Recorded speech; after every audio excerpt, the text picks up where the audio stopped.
Hey everybody, this is Mr. Fote. Wanted to post a video here before our Chapter 11 test to help us review. So we're just going to be going over some of the main topics that we want to make sure that we have down pat before Friday. Here we go. So if we're following along, what I want you guys to do is I want you to first of all, oh man, you're going to have to suffer through some pretty rough drawings. I have to tell you that. Okay, but we'll make it through. You guys are going to see that I've got a shape up here.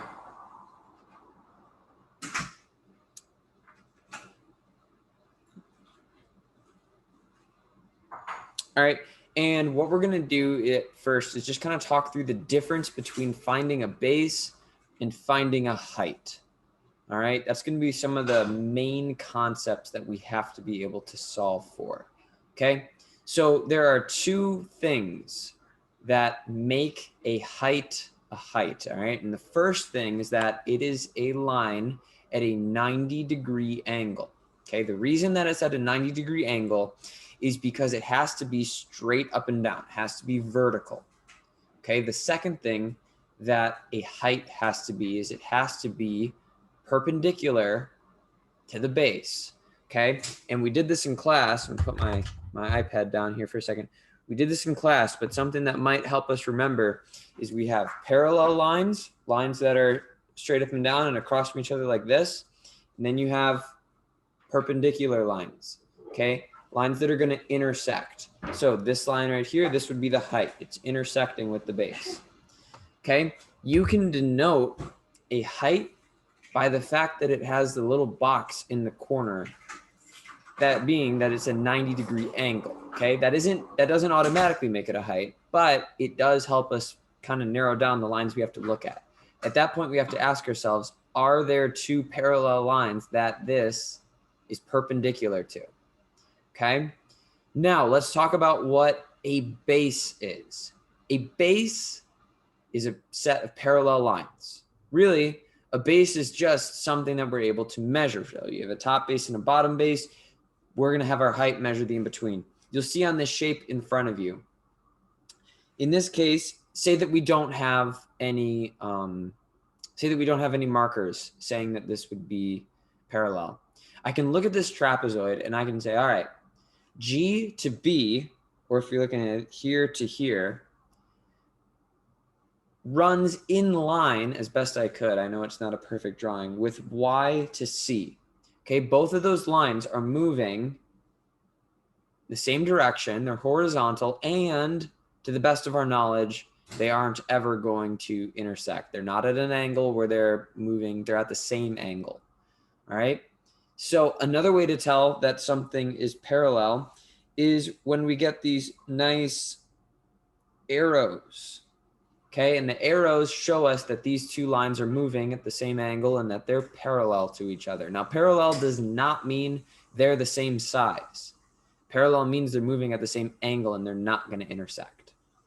Okay, so in this example, we need to first talk about what our bases would be. Well, since we know our two sets of parallel lines are GB and YC, those would be our bases. Okay, so you'll see down here, I've got base. It's going to be GB and YC. Both of those things are going to be helpful when we're working through our formulas. Now, say that I'm trying to find a height.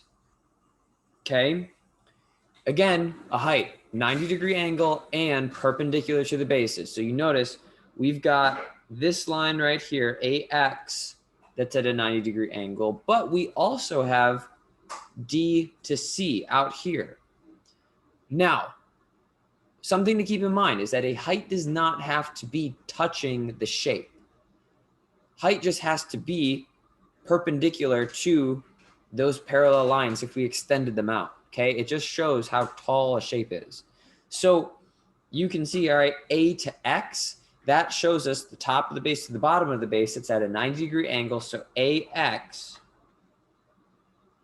that would be a height.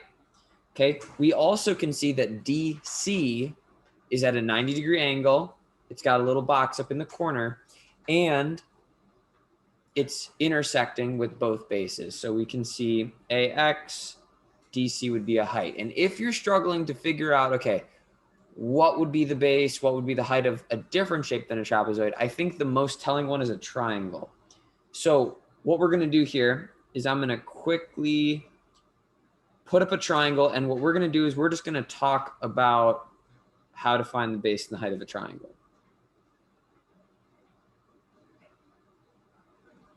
Okay, so I'm gonna, oh my goodness, I'm sorry guys.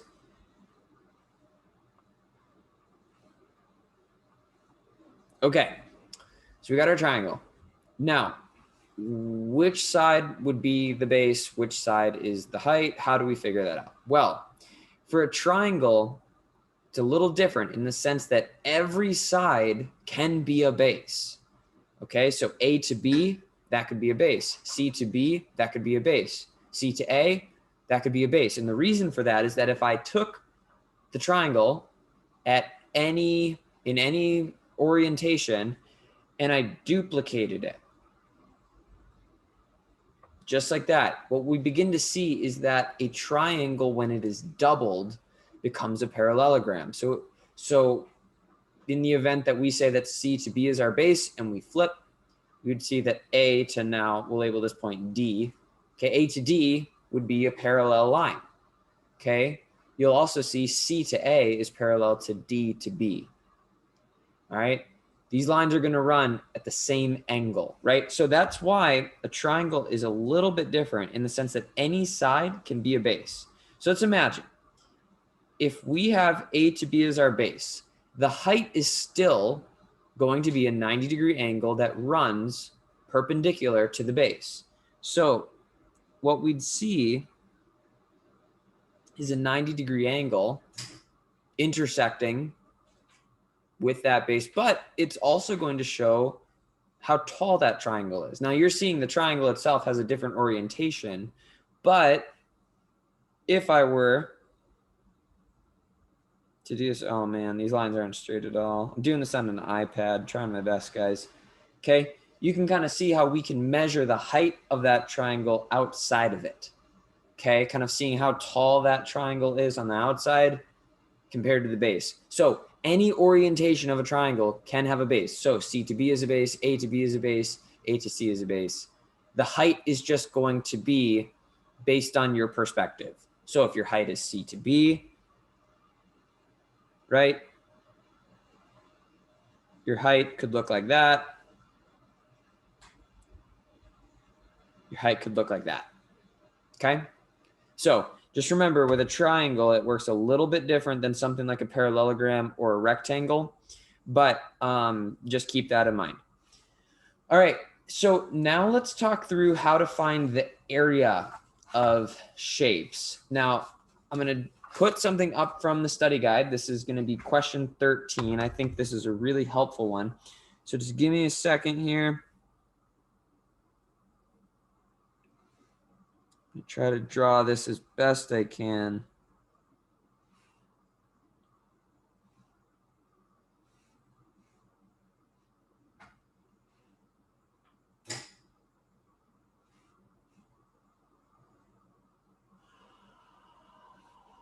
And what I'm doing right now is I'm just labeling lengths. Okay, so we know all the side lengths to this one. And it's all in yards. Okay, so here we go. Now, to find the area of a trapezoid, first of all, we have to know what a trapezoid is. A trapezoid is a quadrilateral with one set of parallel lines of different lengths. Okay, so in common English, it just means it's a four-sided shape. Two of those sides are parallel, but they have different lengths. Okay, so a trapezoid can be a really unique shape. It can look a variety of different ways. In this case, right, what we have to do is we have to remember the symbols that associate parallel lines, because like we talked about before, parallel lines are bases. Okay, so any line that has an arrow, you're kind of going to match that up to another line that has the same type of arrow. That's going to be your base, okay? So we see here, we've got the line right here with an arrow, and right here with an arrow. These are gonna be our bases. So even though the shape isn't oriented where the base is on the bottom, we're still able to see that these two lines are parallel. Those are our bases. Now, we also are going to have to figure out the height for this, right? And at first glance, it might be a little bit difficult, but we need to remember a height is a 90-degree angle that intersects or is perpendicular to both bases. Now, is it 18 or is it 16? Well, as we can see, 18 yards, that line is kind of at an angle, right? It's not 90 degrees. Instead, 16 yards, that's at 90 degrees and it's perpendicular to the bases, meaning that 16 yards, that's going to be our height. Okay, so we know that to find the area of a trapezoid, we need to add base 1 plus base 2, we'll get to that in a second, times the height, divide by 2. Now, since you have two different side lengths with a trapezoid, what you're going to do, sorry, I'm going to rewrite 15. Okay, what you're going to do is you're going to take both side lengths and add them together, right? Then we're multiplying by the height to find the area, but we're going to divide it by 2. Because if I were to duplicate any trapezoid, I would create a parallelogram, right? Or I could rearrange it. I could do some stuff with the area to be able to create that parallelogram. So we're going to divide it by 2 because the area of a parallelogram is just base times height. Okay, and we should have that all written down in our study guide, but in case we don't, we want to make sure that we have that. Okay, so now what we're going to do is we're going to say this is base 1. We're going to say this is base 2. And I am going to plug things in. So I've got 12 plus 15 times 16 divided by 2. Okay. Now I need a little bit of room to work, so I'm going to erase this shape. And we're going to get started here. So 12 plus 15, that's going to give me 27 times 16, still over 2. Then I multiply. I take 27, set it up. I like to set it up with vertical multiplication just because that helps me to be able to kind of see everything clearly. Just going through right now, and I'm multiplying. So 6 times 7, that gives me 42.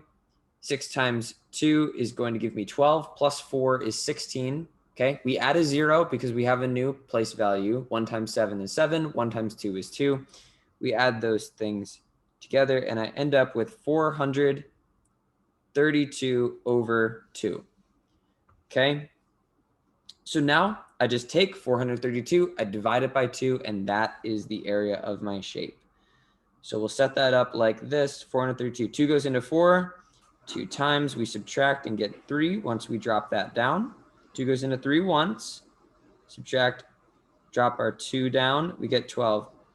So we would end up with 216 yards squared. And the reason, again, we're getting yards squared, that's important, is because we're measuring with 2 different dimensions, okay?